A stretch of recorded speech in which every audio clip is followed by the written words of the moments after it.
ডাইবালক নামের এই লোকটার হতে যাচ্ছে। জেলের পাহারাদার ডাইবালকের কলার কেটে টেনে গিলোটিনের কাছে নিয়ে আসে, কিন্তু চারপাশের মানুষ অবাক হয় তখন যখন নিজের মৃত্যু নিশ্চিত জেনেও ডাইবালক একেবারে শান্ত ছিল। তার এমন আচরণে পুলিশ অফিসারের সন্দেহ হয়। এরপরে হঠাৎই তার মনে পড়ে সে যখন ডাইবালকের আস্তানায় গিয়েছিল তখন সেখানে অনেক মানুষের মাস্ক দেখেছিল। সে দ্রুত মৃত্যুদণ্ড আটকানোর জন্য দৌড়ে যায়, কিন্তু ততক্ষণে সব শেষ। কয়েকদিন আগের ঘটনা, আদালতে যখন ডাইবালকের রায়ের শুনানি হচ্ছিল তখন ইভা নামের এই মেয়েটা চুপি চুপি গালে হাত রেখে আঙুল দিয়ে টেপ করছিল। দেখে মনে হচ্ছিল জানি টাইপরাইটারে টাইপ করছে, আসলে সে ডাইবালকের সাথে মাস কোডের মাধ্যমে কথা বলছিল। ডাইবালক যাকে একেবারে শান্ত মনে হচ্ছিল সে অ্যাকচুয়ালি চোখের পলক ফেলে ইভার প্রশ্নের উত্তর দিচ্ছিল। ইভা একটা কলম বের করে এবং ডাইবালকের দেয়া ইনফরমেশন লিখতে শুরু করে। যখন তাদের কথাবার্তা শেষ হয় তখন জাজ ডাইবালককে মৃত্যুদণ্ডের রায় দেয়। রায় শুনে আদালতে থাকা সবাই খুশিতে চিৎকার করে ওঠে, কিন্তু আশ্চর্যজনক ভাবে ইভার মুখে তখন একটা প্রশান্তির হাসি। আসল সত্যি হচ্ছে আদালতে তারা মাস কোডের মাধ্যমে জেল থেকে পালানোর পরিকল্পনা করেছে। ইভা ডাইবালকের দেয়া ইনফরমেশন অনুযায়ী 4 নম্বর গলিতে গিয়ে 3 নম্বর ইট চাপা দেয়। সাথে সাথে ইটের দেয়াল পাথরের দরজা হয়ে যায় এবং সেটা খুলে যায়, যার ভেতরে লুকানো ছিল ডাইবালকের একটা অত্যাধুনিক রেসিং কার। সে গাড়ি চালিয়ে 37 কিলোমিটার দূরে আসে,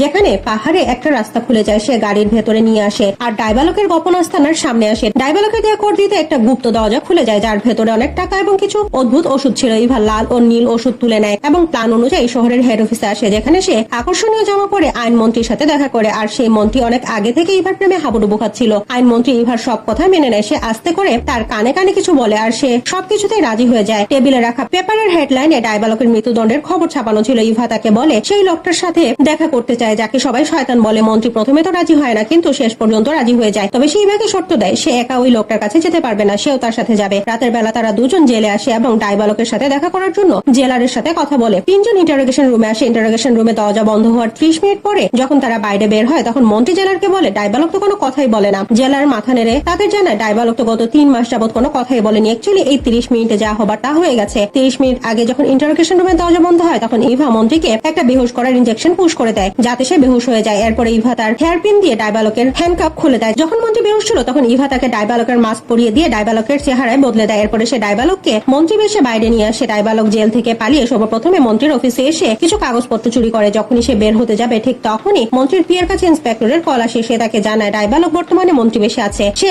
আসার সাথে সাথে জানি তাকে ফোন করে জানানো হয়, কিন্তু মন্ত্রীর পিয়ে ফেক কল মনে করে ফোনটা রাগ করে কেটে দেয়। ডাইবালক যে তাদের সব কথাই শুনছিল সে দ্রুত পুলিশের সামনে দিয়ে সেখান থেকে পালিয়ে যায়। এরপরে সে বাইরে আসে এবং তার জন্য গাড়িতে বসে থাকা ইভার সাথে দেখা করে এবং দুজনে মিলে সেখান থেকে পালিয়ে যায়। ভিডিওটা ভালো লাগলে লাইক করতে ভুলবেন না কিন্তু।